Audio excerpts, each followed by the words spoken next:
Un saludo para todos, mi nombre es Juan Manuel Jaramillo, soy director de la Corporación Por Nuestro País y de cara a las elecciones hemos creado esta charla en la que queremos invitar a las personas a que entiendan mejor, a que se involucren con lo importante que es votar en estas elecciones y en todas las elecciones. Entonces vamos a hacer una charla de unos 45 minutos más o menos donde les vamos a estar explicando por qué es tan importante votar y entender otros conceptos que no son tan claros para todo el mundo. Vamos a tener unos objetivos en esta charla, son 3 objetivos básicos. El primero es entender cómo funciona el Estado y cuál es la diferencia entre Estado y gobierno, porque tendemos a confundirlos y no son lo mismo. Vamos a entender la importancia de las elecciones para una democracia y para un país. Y por último, vamos a revisar cómo es la mecánica electoral. Esta es una charla netamente académica, no vamos a hablar de candidatos, no vamos a hablar de partidos, no vamos a hablar de nada específico.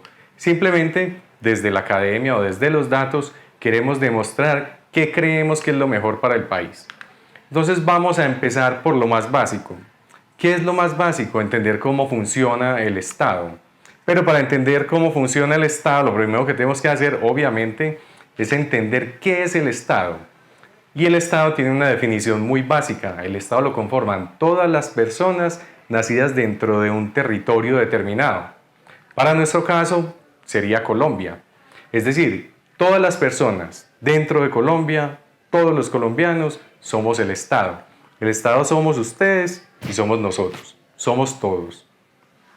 ¿Qué pasa? Que muchas veces tendemos a pensar, no, si repartiéramos, por ejemplo, todas las personas alrededor, todos los colombianos alrededor del mundo, no formarían un Estado. Igualmente, si tuviéramos el mapa de Colombia o el territorio de Colombia sin ciudadanos, tampoco habría Estado. El Estado somos todos nosotros. Es muy importante entender ese concepto porque es sumamente poderoso. A veces uno se encuentra personas que cuando salen las noticias, el Estado tuvo que indemnizar a tal persona con 5.000 millones de pesos o 10.000 o 20.000. Y entonces la gente dice, uy, qué bueno, ojalá fuera yo. Pero se nos olvida una cosa muy básica, ese dinero está saliendo de nuestros bolsillos. Todos estamos aportando para pagar esas indemnizaciones. Lo mismo cuando hubo el paro de hace un año y salían a dañar las estaciones del metro, las estaciones de Transmilenio, las estaciones del Mío y de todos los otros sistemas de transporte. Y la gente decía, no, eso no importa, lo paga el Estado. El Estado somos todos. Todos estamos contribuyendo para pagar esos daños siempre. El Estado somos todos y ese es un concepto muy importante. Pero ¿de dónde nace el Estado? ¿Qué es eso tan raro que es el Estado y lo vemos por allá lejano? Resulta que yo siempre pongo un ejemplo para estas charlas y le digo a la gente, bueno, somos 100 personas. Imaginémonos que vamos nosotros con nuestras familias, con la esposa, el esposo, los hijos, los familiares que quieran, y vamos en un barco y por cualquier circunstancia naufragamos y caemos en una isla virgen.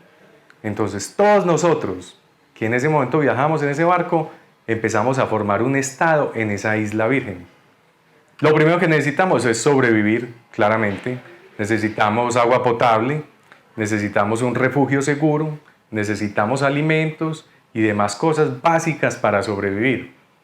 Entonces, si uno se pusiera en la tarea de hacer todo uno mismo, yo me levanto por la mañana, voy y talo un árbol, le saco la madera, voy y construyo la casa, ahí ya se me fue un día o 2 días o una semana completa, y además voy y consigo el agua, y voy y consigo el pescado, o cazo un animal para tener carne, o voy y busco frutas, no nos alcanzaría el día. ¿Qué es lo que hacemos los humanos? Y aquí viene un concepto muy fundamental de economía. Cada uno se dedica a unas labores. Nos repartimos las tareas. Entonces unos van y buscan el agua, otros buscan la madera, otros buscan las frutas, otros los alimentos y al final hacemos un intercambio voluntario entre las personas. Yo te doy madera y tú me das agua, o yo te doy alimento, tú me das madera, o los intercambios que quieran. Así funciona la economía, son intercambios entre las personas de manera libre y espontánea. Eso es la economía. Volvemos al concepto del Estado. Entonces, listo, supongamos que avanzamos 200 o 300 años y ya no somos 100 personas, sino que hemos multiplicado la población y somos 5.000 o 10.000. y se nos empieza a complicar la convivencia, porque como dijimos, cada uno se dedicó a actividades fundamentales y se especializó. Entonces alguien se especializó en tener una marranera, criar marranos para vender la carne, otro en un galpón con gallinas para vender los huevos o intercambiar, como lo habíamos dicho, otro con unas vacas para intercambiar leche, lo que quieran, diferentes actividades. Pero como somos una población mayor, se nos empieza a complicar el asunto, porque el que tiene los marranitos se le están perdiendo los marranos, al de las gallinas se le pierden las gallinas, al de las vacas, etc. Entonces nosotros que somos el Estado, todos nosotros nos reunimos y decimos, bueno, ¿qué vamos a hacer para vivir mejor? Porque es que no estamos teniendo condiciones básicas para vivir. Yo necesito tener por lo menos seguridad. Entonces ya empezamos a hablar de 3 conceptos básicos con los cuales nace el Estado. Seguridad, porque a lo que yo me dedico me lo tienen que respetar para poder seguir progresando todos como sociedad, que no se me metan a la casa, que no se me roben los marranos, que no se me roben las vacas. Necesitamos seguridad. Necesitamos justicia, porque además hay que juzgar a la persona que está haciendo las cosas mal, sea una privación de la libertad, una sanción monetaria o lo que determinemos como sociedad, pero hay que castigarlo para que no sigan esa conducta y nadie más se antoje de hacer lo mismo. Entonces necesitamos justicia y necesitamos infraestructura. ¿Pero por qué infraestructura? Y entonces aquí hablamos de un término muy importante y es la igualdad. Si en algo tenemos que ser iguales es en la facilidad de intercambiar bienes y servicios. Si la persona que va a pescar, entonces va a la playa, pero le queda muy difícil venir al centro poblado porque tiene que pasar un río, porque tiene que pasar una selva, porque no hay vías, entonces él no está en igualdad de condiciones para intercambiar los bienes. Eso afecta tanto a esa persona como a la población, porque nosotros no tendríamos acceso a lo que él produce, que es pescado, y él no tendría acceso a todo lo otro que nosotros producimos, entonces no estaríamos en igualdad de condiciones. Entonces el Estado debe proveer una vía, debe proveer un puente o lo demás que necesitemos para que haya igualdad de condiciones para intercambiar. Con esas 3 funciones básicas nace el Estado. Entonces entendemos que el Estado somos todos, que la economía son intercambios básicos entre las personas de bienes o servicios y que además tenemos unas funciones básicas como Estado que son infraestructura, justicia y seguridad. Así nació el Estado, así, en algo tan básico. Pero además necesitamos entonces, listo, ya sabemos cuáles son las funciones del Estado, pero ¿quién las va a ejecutar? Y entonces aquí empezamos a progresar como sociedad y hablamos de gobierno y hablamos de democracia. ¿Quién va a ejecutar las tareas? Dentro de nosotros, en la isla, en el ejemplo que teníamos, sale alguien y dice, bueno, yo soy capaz de ejecutar esas tareas, déjenme a mí la oportunidad, y salen otros 4, 5 o 6 y dicen lo mismo, yo soy capaz de ejecutar esas tareas. La labor nuestra como pueblo, como ciudadanos, como Estado, es elegir al mejor. La persona que mejor ejecute esas labores fundamentales que ya nos pusimos de acuerdo que las necesitábamos para vivir mejor. Y ahí empezamos a hablar de democracia, pues hay varios candidatos que levantaron la mano y se propusieron y nosotros vamos a levantar la mano también a ver cuál es el que mejor creemos que puede ejecutar las tareas o el que más nos guste. Vivimos entonces en una democracia porque cada 4 años podemos cambiar de gobierno, es muy importante porque teníamos unas funciones básicas del Estado, entonces digamos una persona está enfocada en cierto objetivo y tiene 4 años para cumplir ese objetivo, pero si ya, digamos, lo cumplió, queríamos infraestructura y él hizo la infraestructura que necesitábamos. Bueno, en 4 años miramos otro candidato que tenga otro enfoque para que vayamos guiando el país hacia el lugar que queremos, que siempre vayamos progresando. En un Estado democrático podemos cambiar cada 4 años esa persona que nos dirige y es muy importante poderla cambiar. Por eso hablamos de un Estado democrático. Pero además hablamos de una democracia representativa, es decir, que la persona que nosotros elegimos es para que nos represente en el gobierno. No son dioses, no son estrellas de cine, ni de fútbol, ni nada, son personas como nosotros que salieron dentro de nosotros y los vamos a elegir para que ejecuten unas tareas. Finalmente son nuestros empleados y les debemos exigir como tal. Ellos no son seres de otro planeta, son nuestros empleados y nos están representando en el gobierno. Entonces volvemos a repasar, el Estado somos todos, la economía son intercambios de bienes y servicios libremente entre nosotros, tenemos un Estado democrático porque elegimos quién queremos que nos gobierne Ya hablamos de elecciones, ya hablamos de democracia, pero ahora viene un asunto muy importante. Ya elegimos a alguien, pero ahora hay que ejecutar las tareas. ¿De dónde va a salir el dinero? Aquí estamos en la diapositiva número 8. ¿De dónde va a salir el dinero? Y esto es muy importante. Hay que hacer un puente, perfecto. Vamos a hacer el puente, pero eso necesita mano de obra, eso necesita materiales.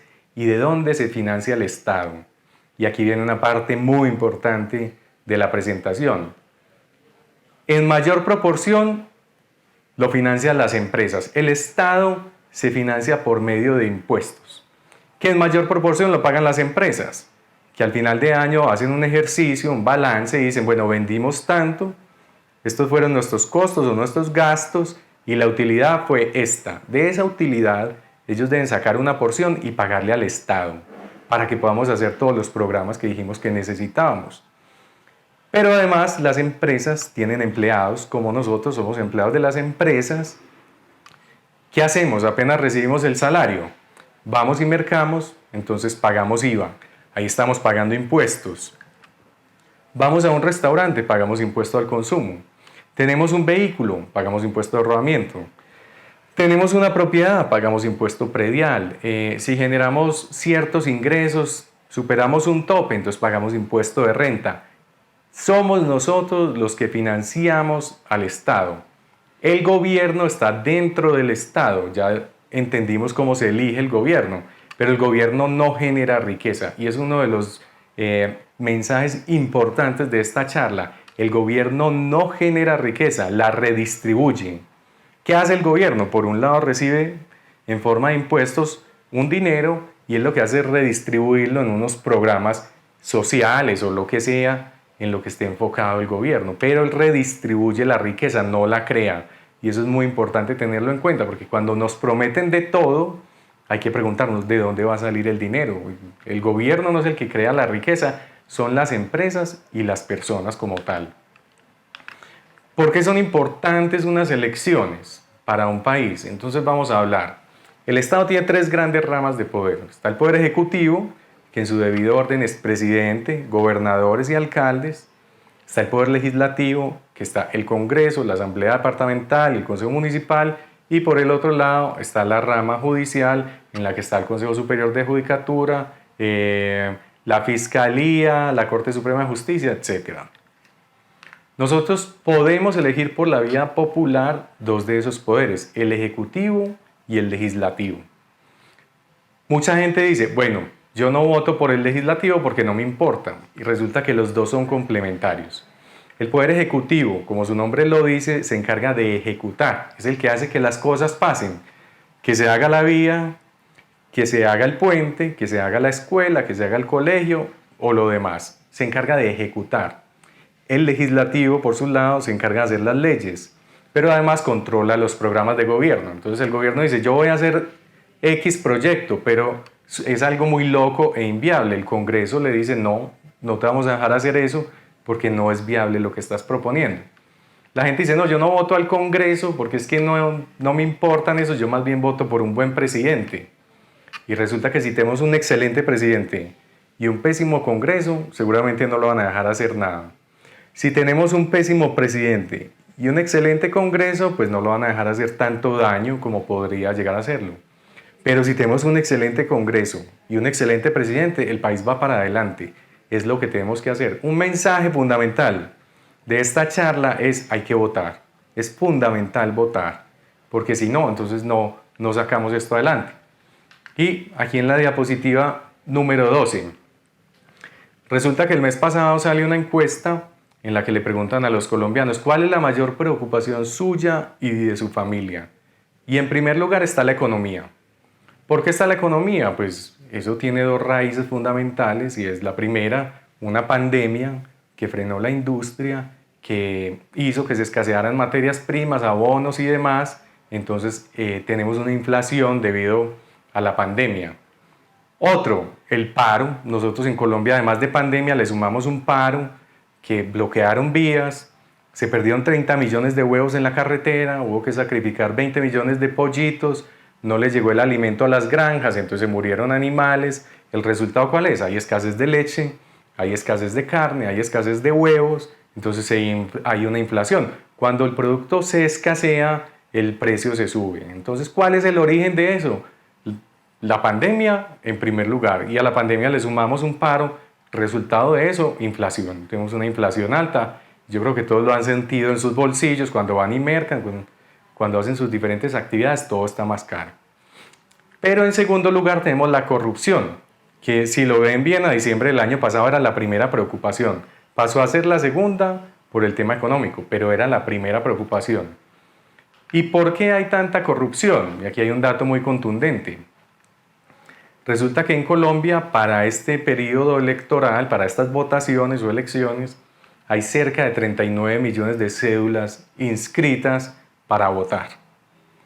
Pero tenemos un abstencionismo entre el 47 y el 50%. ¿Quiénes son esos?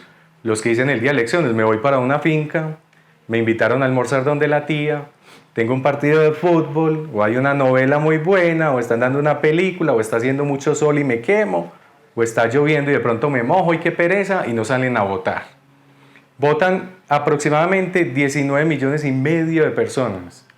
Y esos 19 millones y medio de personas, el 50% va a elegir el destino de todos.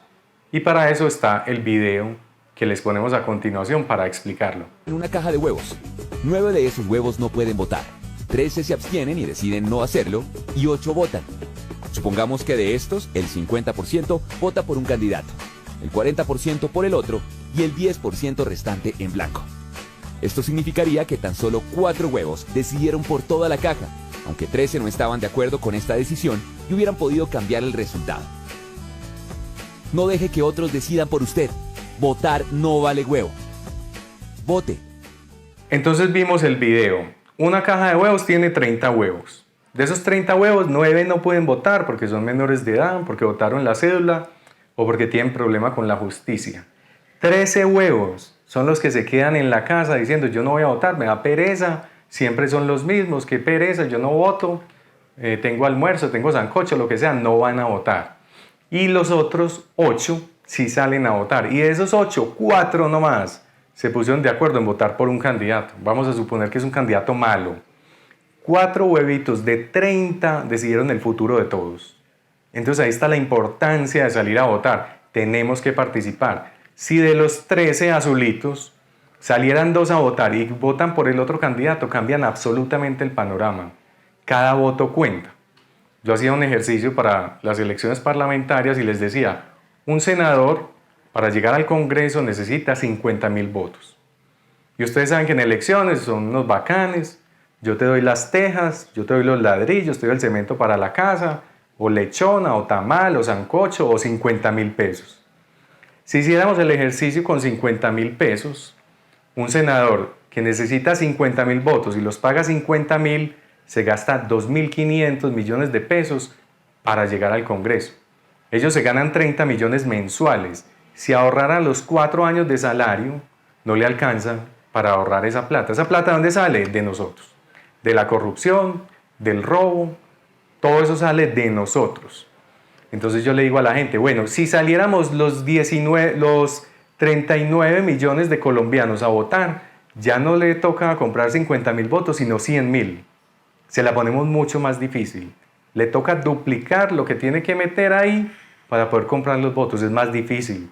O sea, entonces nos quejamos de corrupción, pero no salimos a votar. Decimos, no, es que siempre son los mismos, llegan allá a robar. Y la invitación es involúcrese, salga y vote. Dígale a su familia lo importante que es votar, porque si nosotros no votamos, entonces ellos compran los votos y cada vez más fácil. Es más difícil ejercer la corrupción mientras más gente sale a votar. Y no nos podemos quejar de corrupción si no hacemos el ejercicio de votar. Ahora, de cara a las elecciones, hay unas propuestas que como corporación nos preocupan. Por ejemplo, atacar a la empresa privada, y ahorita vuelvo sobre eso. Poner más impuestos a los ricos, porque en Colombia hay mucha desigualdad. Entonces hay que castigar a los que más tienen. Eso tiene un efecto contrario que poca gente entiende, y es que desigualdad es diferente de pobreza. La desigualdad no es mala, la pobreza sí. La pobreza la tenemos que acabar, la desigualdad no, nunca la vamos a acabar. Porque si en esta charla suponemos somos 100 personas o 200, y yo a cada uno le diera 20 millones de pesos hoy en este momento, mañana ya seríamos desiguales, porque la gente se gasta el dinero de manera diferente. Uno va y compra un carro, el otro paga una deuda, el otro va y parrandea porque quería salir con los amigos o amigas y se beben esos 20 millones, otro pagó la cuota inicial del apartamento y otro montó un negocio. Mañana somos desiguales. Hoy salimos iguales de esta charla, mañana somos desiguales. Contrario a eso, si nosotros, vamos a poner otro ejemplo, yo tengo una empresa y genero 100 empleos y me va bien. Entonces dicen, no, a él le está yendo bien, póngale más impuestos. Lo que los empresarios hacen es muy sencillo, ellos miran Panamá, miran Ecuador, Bolivia, Uruguay, Brasil y dicen, yo me voy a ir a Ecuador porque allá me cobran menos impuestos. Cuando el empresario se lleva la empresa, deja de pagarle impuestos al país, se recortó una fuente de ingresos. Pero además, esos 100 empleos se pierden, son 100 personas que caen en la pobreza o en la miseria. Y lo que ellos pagaban en impuestos también se pierde. Es un doble efecto negativo para el país. Ahí supongamos que estamos intentando acabar con la desigualdad y lo que hicimos fue empeorarla, aumentar la pobreza. Contrario, así decimos, no, qué bueno que haya gente que le vaya bien. Ojalá no sea una persona, sean 1000, 2000, 100.000, 1.000.000, 5 millones que generen empleo. Y supongamos el mismo ejemplo. Tengo mi empresa y hoy genero 100 empleos, pero mañana me está yendo todavía mejor y genero 500 empleos. La desigualdad subió porque a mí me está yendo mejor, pero 400 personas que vivían en la pobreza tuvieron acceso a empleo digno y a un salario para poder sobrevivir. Es una labor social crear empresa. Además estoy pagando más impuestos, hay más impuestos para el país. Entonces es diferente acabar con la pobreza que con la desigualdad. La pobreza es mala, la desigualdad siempre va a existir y no hay por qué atacarla. Es buena en la medida en que la gente genere más empleos. Con las expropiaciones pasa exactamente lo mismo. Hay una tierra productiva, hay un ganado, un empresario que genera 20, 30, 50 empleos, produce carne o lo que sea que produzca en el campo, y entonces llegan y dicen, no, él tiene mucha tierra, entonces hay que quitarle la tierra y dividirla entre 100 o 200 personas. Volvemos y hacemos lo mismo, destruimos valor, acabamos con esos empleos y reparten esa tierra entre 100 personas que ahí no pueden hacer nada, que van a tener lo mínimo para sobrevivir, pero en la miseria. Entonces no es una propuesta que creamos conveniente para el país. Ofrecer todo gratis, en la próxima diapositiva vuelvo sobre ese tema. Prometer cosas que no se pueden cumplir. Obviamente hay que hacer un análisis mínimo de lo que me está prometiendo es viable o no es viable, porque ahora en campaña todos tienen propuestas excelentes, maravillosas, van a, mejor dicho, la cura para todos los males, pero ¿las pueden ejecutar o no? Es una pregunta que nos tenemos que hacer y decir, ¿eso que me está prometiendo es viable o no es viable? Porque pueden decir lo que quieran, en este momento pueden decir lo que quieran, ¿lo van a cumplir o no? A ver si le vamos a dar el voto a esa persona. Y por último, lo que decíamos ahora, ofrecer dinero a cambio de votos, pues obviamente van a llegar a robar. No está bien vender los votos y si nos vamos a quejar de corrupción, entonces empecemos por votar bien y por no recibir dinero a cambio de votos. Vuelvo sobre atacar a la empresa privada y ofrecer todo gratis.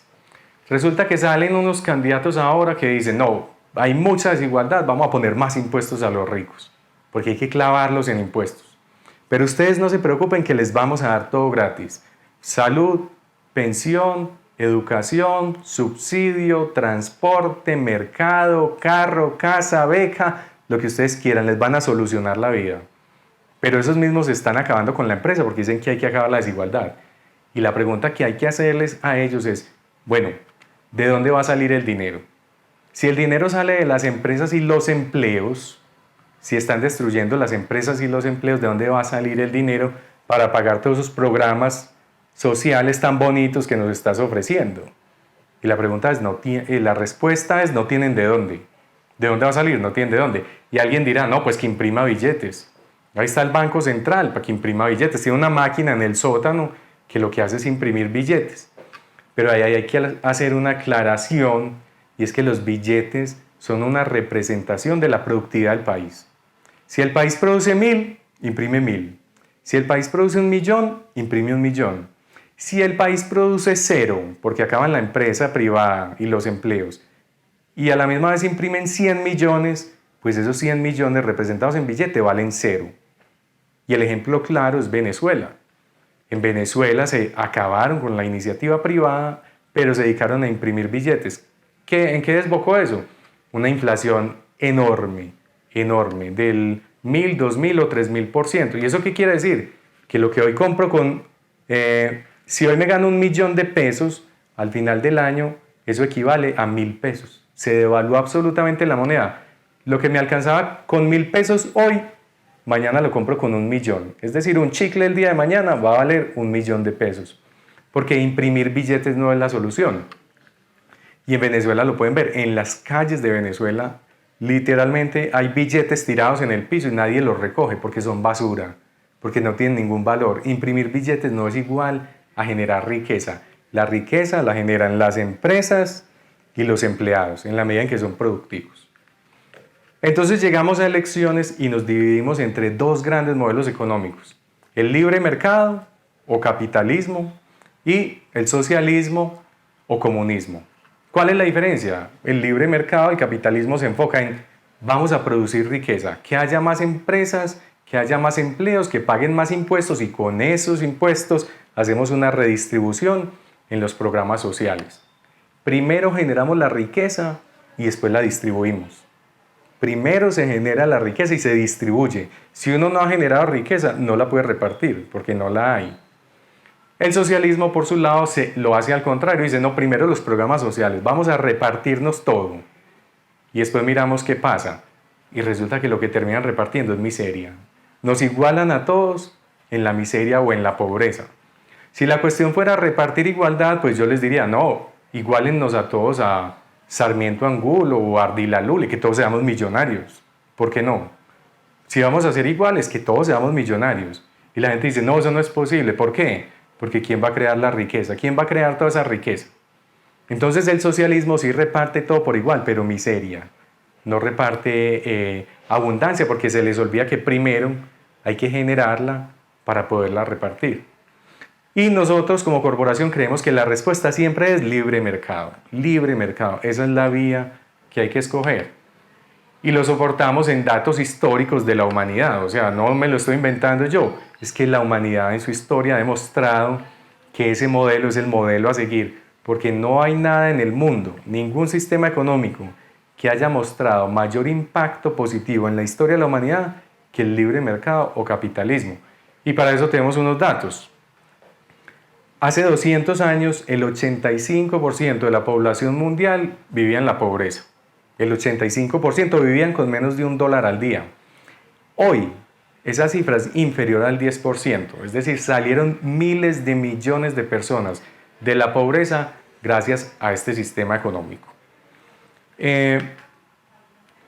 La expectativa de vida, por ejemplo, subió de 30 años a 80 años. ¿Por qué? Porque se ha permitido la investigación, el desarrollo de nuevas vacunas, desarrollo de medicamentos, tratamientos médicos, máquinas para hacer diagnósticos. Todo eso nos ha llevado a tener una expectativa de 30 años a pasar a una de 80 años. Es un avance impresionante. Corea tiene un ejemplo muy importante y muy diciente. Era una sola nación y se dividió en dos: Corea del Norte y Corea del Sur. En la pantalla van a ver una foto satelital nocturna donde se nota Corea del Norte eligió el sistema socialista, viven bajo una dictadura socialista y se ve absolutamente oscuro. Corea del Sur se ve lleno de luces, es un país desarrollado, con una economía vibrante. Desde que adoptaron el modelo capitalista o de libre mercado en 1960, multiplicaron su riqueza por 260 veces. Es decir, hoy son 260 veces más ricos que desde 1960. Adoptaron el modelo de libre mercado, donde hay más para todos. Aquí hay un dato muy importante que tumba una de las bases del socialismo, y es que el socialismo dice, no, vea, la riqueza es una torta que se repartió, y a unos les tocó más y a otros les tocó menos. A unos les tocó un pedazo grande, a otros el chiquitico y a otros la cremita de la torta, si acaso. Y este dato tumba esa teoría y dice, la riqueza, el 50% de la riqueza de toda la historia de la humanidad se creó en los últimos 30 años. Ahí hay una palabra clave y es se creó, es decir, la riqueza se crea. En la medida en que somos más productivos, creamos más riqueza y hay más para todos. No es una torta estática que ya se repartió, no, va en constante crecimiento. Y en la medida en que somos más productivos, hay más riqueza y hay más oportunidades para todos. Suecia, por ejemplo, que es un país del primer mundo, un país desarrollado, hace 150 años, que no es muy atrás, tenía la calidad de vida equivalente a la África subsahariana de hoy, absolutamente pobres. Y adoptaron el modelo de libre mercado y hoy son uno de los países más ricos del mundo. Entendieron que primero se crea la riqueza, que hay que incentivar la generación de riqueza y después se distribuye. Porque mucha gente tiene el falso concepto de que ellos son socialistas. No, ellos reparten obviamente la riqueza, pero porque primero la generaron y de ahí la pasan a programas sociales, entonces todo el mundo tiene una calidad de vida mucho mejor. Hace 200 años se necesitaban 30 personas para cosechar una tonelada de grano. Hoy en día, una persona cosecha la misma tonelada en 6 minutos. Gracias al desarrollo tecnológico, aquí ha habido empresas que le han metido a la investigación y todo esto, hoy se cosecha en 6 minutos y mucha gente me dice, pero ¿y a mí eso qué me importa? Pues que puedes acceder a ese producto mucho más económico y que si puedes acceder a ese más económico, puedes acceder a muchos más. La productividad nos beneficia a todos nos beneficia y nos hace tener mayor abundancia y riqueza para escoger entre lo que queremos. Otro ejemplo que me gusta mucho para tumbar paradigmas es el del Hard Rock Café. Eso es una cadena de restaurantes, hoteles a nivel mundial, está en las principales ciudades del mundo. Es una cadena absolutamente exitosa. Yo le pregunto a la gente, ¿sabes a quién le pertenece? No, no tengo ni idea. El Hard Rock Café le pertenece a una tribu indígena de indígenas seminoles del sur de los Estados Unidos. Entonces aquí hay que cambiar un paradigma. En Colombia tenemos tribus indígenas que dicen, no, el Estado, que el Estado somos todos, el Estado me tiene que dar tierra porque tiene una deuda ancestral conmigo. El Estado me tiene que dar subsidio porque tiene una deuda ancestral conmigo. El Estado me tiene que dar, me tiene que dar, me tiene que dar. Y nosotros todas las veces más cargados en impuestos sosteniendo esto. Y siguen siendo pobres. Esa tribu de indígenas seminoles se montó en el modelo, se montó en el cuento libre mercado, compraron una cadena de hoteles y restaurantes, hoy son la tribu indígena más rica del mundo. Porque primero están produciendo y no están pegados del Estado, que finalmente somos todos poniendo para sostener a otras personas. Pero entonces yo pregunto, siempre, yo les digo, bueno, deténganse un momento a reflexionar, cuéntenme cómo va Colombia. Y a mí me responden, mal, súper mal. Listo. De hecho, eso lo respalda una encuesta que salió la semana antepasada, finales de abril, y dice, la percepción de los colombianos de que el país va empeorando está creciendo. Más gente pensando que el país va empeorando. Listo. Y yo pregunto, ¿en qué vamos mal?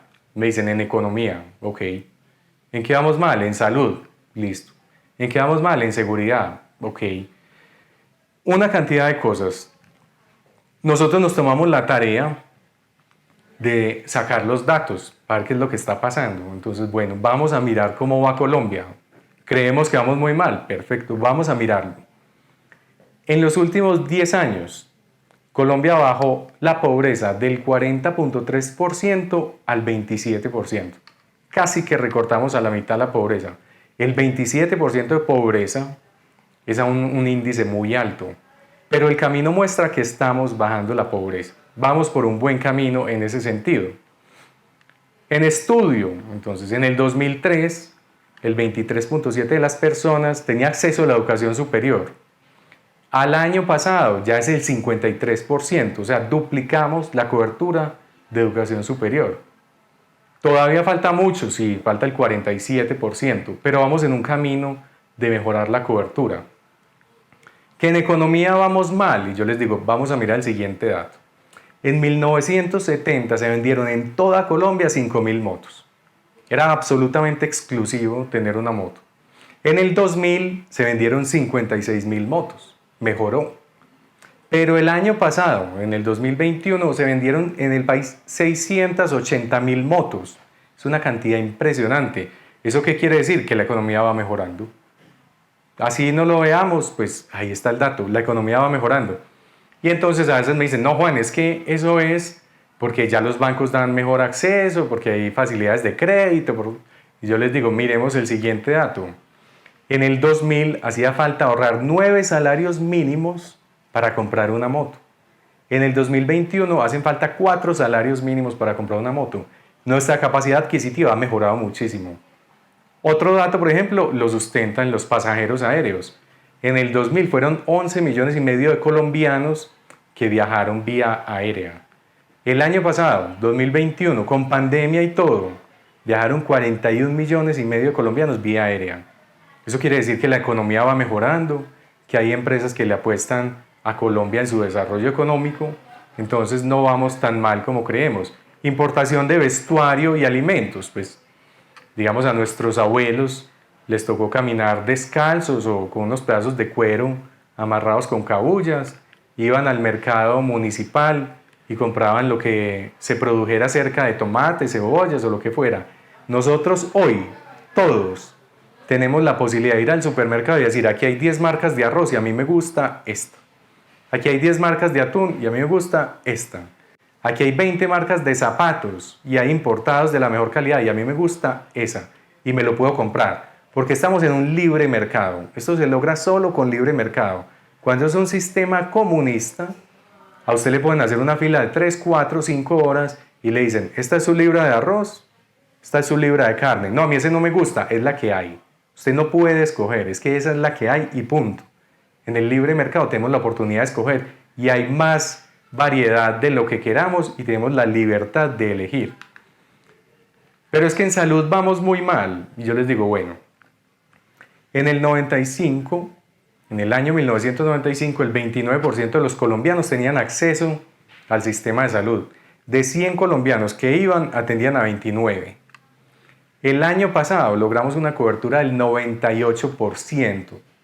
De 100 colombianos atienden a 98. Es una cobertura muy amplia. ¿Que hay falencias en el sistema? Sí.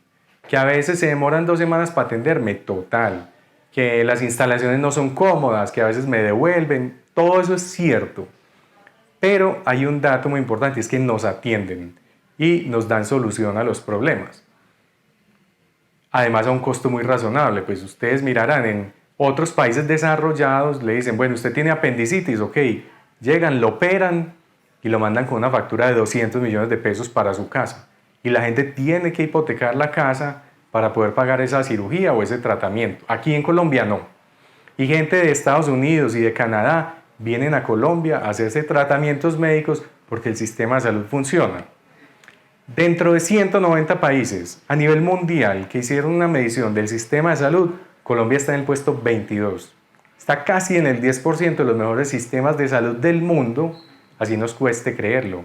¿Qué falta por mejorar? Sí, falta por mejorar, pero hemos avanzado muchísimo. La mortalidad infantil. Entonces, en los años 80 teníamos 4% de mortalidad infantil. La logramos reducir y ya está en el 1.42. Por debajo del promedio de Sudamérica. Tenemos un mejor promedio que Sudamérica. Es decir, el sistema de salud de Colombia funciona. Un mejor sistema de salud, una mejor mortalidad infantil. Contrario a lo que pasa con Venezuela. Escogieron un mal modelo económico, detrimento de la economía, detrimento del sistema de salud, se disparó la mortalidad infantil. Pero es que en la inseguridad y en la violencia, y entonces miramos esta gráfica, bueno, en el año 2001 nosotros teníamos 64.76 homicidios por cada 100.000 habitantes. A este año logramos bajar esa cifra a 23.82. Si ustedes pueden ver la gráfica, es una caída tremenda en los homicidios.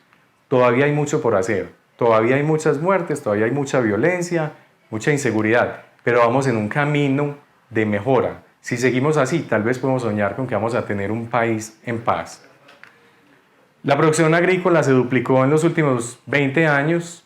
Eso tiene 2 impactos importantes, y es seguridad alimentaria para el país, que lo que vamos a comer lo producimos aquí mismo, y que haya empleos en el campo para que nos ayude también a bajar la violencia. Y por último, una de las últimas mediciones de la FAO, que hablaba de la subalimentación, encontró que en el 2006 el 10% de los colombianos estaban subalimentados, no tenían acceso a las 3 comidas al día.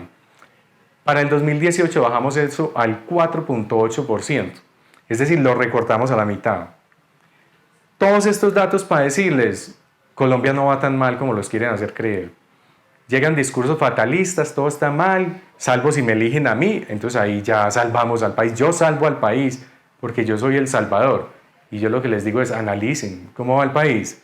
Porque uno dice, bueno, ¿y entonces qué es lo que pasa? No, es que siempre el continuismo, porque esa es la palabra de moda, el continuismo, yo les digo, ¿les parece muy mal lo que hemos avanzado? Saquen una cifra en la que Colombia haya empeorado en los últimos 20 años. Busquen cualquiera, busquen, investiguen. No hay una sola cifra en la que hayamos empeorado. Entonces el país va mejorando. ¿Cuál es la invitación? Vamos a construir sobre lo construido. No es dar un giro de 180 grados y decir, no, aquí siempre son los mismos. Vamos a ensayar algo diferente porque el continuismo o el yo no sé qué. Y yo les digo, vean, eso no funcionó en Rusia. Mal. Rusia estuvo súper mal. Tuvo que cambiar el modelo económico. Eso no funcionó en Cuba. Y en Cuba no vale la pena tener un título, ser abogado, ser ingeniero, lo que sea, porque viven en la pobreza. No vale la pena estudiar. Viven en la pobreza. Pero es que en Cuba no funcionó, pero lo pueden ensayar en Venezuela. No funcionó. Tampoco funcionó en Venezuela.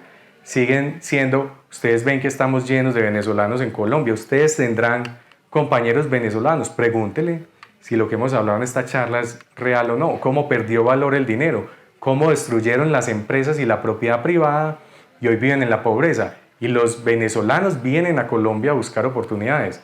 Los cubanos arriesgan sus vidas intentando llegar a Estados Unidos. No es porque sus sistemas económicos sean muy buenos. Ellos están pasando hambre y necesitan buscar otros caminos. Tampoco funcionó en Argentina. Chile y Perú están súper enredados.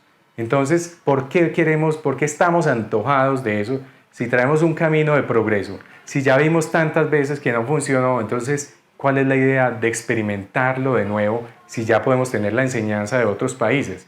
Y en las charlas me dicen, no, pero es que espérate, China es comunista, Vietnam es comunista, Rusia es comunista. Y yo les digo, investigue cuál es el porcentaje de empresas privadas de cada uno de esos países. Cuando China estuvo bajo el mando de Mao Zedong, él dijo, la tierra es del Estado, la tierra es de todos y todos producen para todos. El resultado, 50 millones de muertos de hambre. 50 millones, es la totalidad de la población colombiana. Se murieron de hambre por el sistema que no funciona, que ya está probado que no funciona. Llegó este señor Deng Xiaoping y dijo, no, un momento, esto hay que revertirlo. Y abrió las puertas y dijo, pueden tener tierra, produzcan lo que produzcan cada uno en su propiedad privada. Puede haber empresa privada, hoy es el 80% de las empresas del país. Pero además puede haber inversión extranjera, les vamos a dar seguridad de que lo que van a producir aquí es para ellos. Y hoy China es uno de los fenómenos económicos del mundo. Igual pasó en Vietnam y los ejemplos que quieran revisar. Cuando un país ha logrado progresar es porque le permite otra vez al libre mercado entrar, que cada quien tenga su propiedad privada, que produzca lo que quiera, genere riqueza y después sí, esa riqueza la distribuimos en programas sociales. Todo esto para decirles que sigamos el camino de la libertad. Es difícil, a veces tenemos desafíos grandes, pero el camino de la libertad. Este modelo económico tiene algo muy bonito y es que nos permite progresar en la medida en que nos esforcemos. Yo conozco gente con muchos títulos que se pueden ganar un salario mínimo y gente que a duras penas acabó el bachillerato, que hoy son dueños de grandes empresas. Porque es que eso lo permite el modelo. Cada quien, según cómo maneje sus finanzas, puede progresar. Al final de esta charla dejamos nuestro contacto, nuestro WhatsApp, para que nos escriban. Tenemos un curso de finanzas personales para que cada quien progrese, que aprenda a manejar el dinero que ganan, porque es que de ahí parte todo. Si yo no sé manejar mi dinero, pues entonces me voy a mantener en la pobreza. Si a mí me llega la quincena y lo que hago es salir a beber y a parrandear, siempre va a seguir igual. Si yo cojo una cultura de controlar el dinero, de ahorrar y después invertir, pues siempre voy a ir progresando. No importa el nivel de estudios que tenga, siempre hay oportunidad para progresar, pero todo parte de manejar bien el dinero. Al final les dejamos el contacto para eso. Y la invitación es, votemos por la libertad. La libertad y la democracia se parecen mucho a la salud. En ese momento que la tenemos no la sentimos, no la vemos, no nos importa. Pero cuando uno tiene un problema grave de salud, sí dice, ¿cómo es de bueno estar aliviado? El problema es que cuando perdemos la libertad y cuando perdemos la democracia, ya no hay vuelta atrás. Quedamos ahí para siempre. Y qué tristeza tener que decir cómo era de buena la libertad o tenernos que ir del país porque elegimos mal. Es lo que hay que evitar.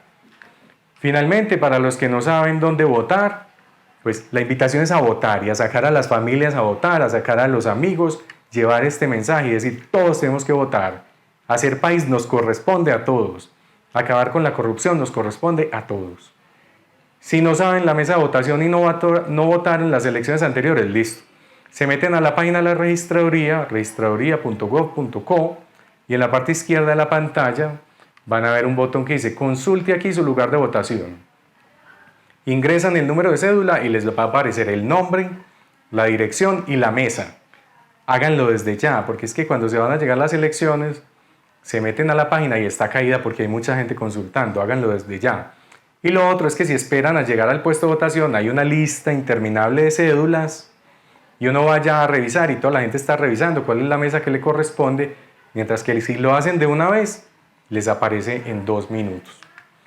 Este es el tarjetón que se van a encontrar, 8 candidatos, escojan el que más les guste, ojalá les llegue el mensaje y voten por la libertad, y para marcarlo es simplemente hacer una X sin salirse del recuadro. No se salgan del recuadro, que entonces les anulan el voto y pierden la salida a votar. Si llegaron muy bravos con un candidato y le escriben encima HP o le hacen carita triste o lo que quieran, le están dando el voto para que lo tengan presente. Ese es el voto que van a tener. Ahí lo van a contabilizar. Y respecto al voto en blanco, que hay tantos mitos, el voto en blanco no le suma ni al primero, ni al último, ni al de la mitad, no. El voto en blanco se cuenta como voto en blanco. Usted va a votar y es una expresión de rechazo, es decir, ninguno de los que hay ahí me sirve. Le van a dar el certificado de donación, puede reclamar los beneficios de haber votado, como las 4 horas libres remuneradas, como los beneficios para entrar a la educación pública, etc. Pero cuenta como voto en blanco. En este momento va a estar entre el 5 o 6% más o menos de la votación total. Para que tuviera un efecto real, tendría que sacar más del 50% de la votación. Y ahí sí habría que repetir las elecciones y ninguno de ellos podría volver a participar. Pero como les digo, estamos muy lejos de eso. Pueden votar en blanco, es una expresión válida, pero efectos prácticos no va a tener. Las elecciones son el próximo domingo 29 de mayo, es puente. Separen ese día para ir a votar. Si quieren descansar 2 días, pues madruguen a votar. Las mesas abren a las 8 de la mañana, madrugan, votan y tienen domingo y lunes libre. Pero voten, por favor, voten, salgan a votar, esto es con todos. Si ningún candidato saca más del 50% de los votos, tenemos segunda vuelta. Domingo 19 de junio, puente. No se vayan para Coveñas, no se vayan para Sopetrán, para Santa Fe de Antioquia, para Girardot, para donde sea. No, regálenle ese día a la democracia. Hay que salir a votar, hay que ejercer ese derecho y más que derecho, yo diría que es un deber y una responsabilidad como ciudadanos. Es la invitación a construir país, que entiendan que todos somos el Estado, que todos elegimos, que es importante salir a votar, que la corrupción la combatimos entre todos y que el modelo a elegir y el camino a seguir siempre tiene que ser el de la libertad. Ahí está nuestro contacto de WhatsApp para que pidan el link para acceder al curso de finanzas personales y muchas gracias a todos.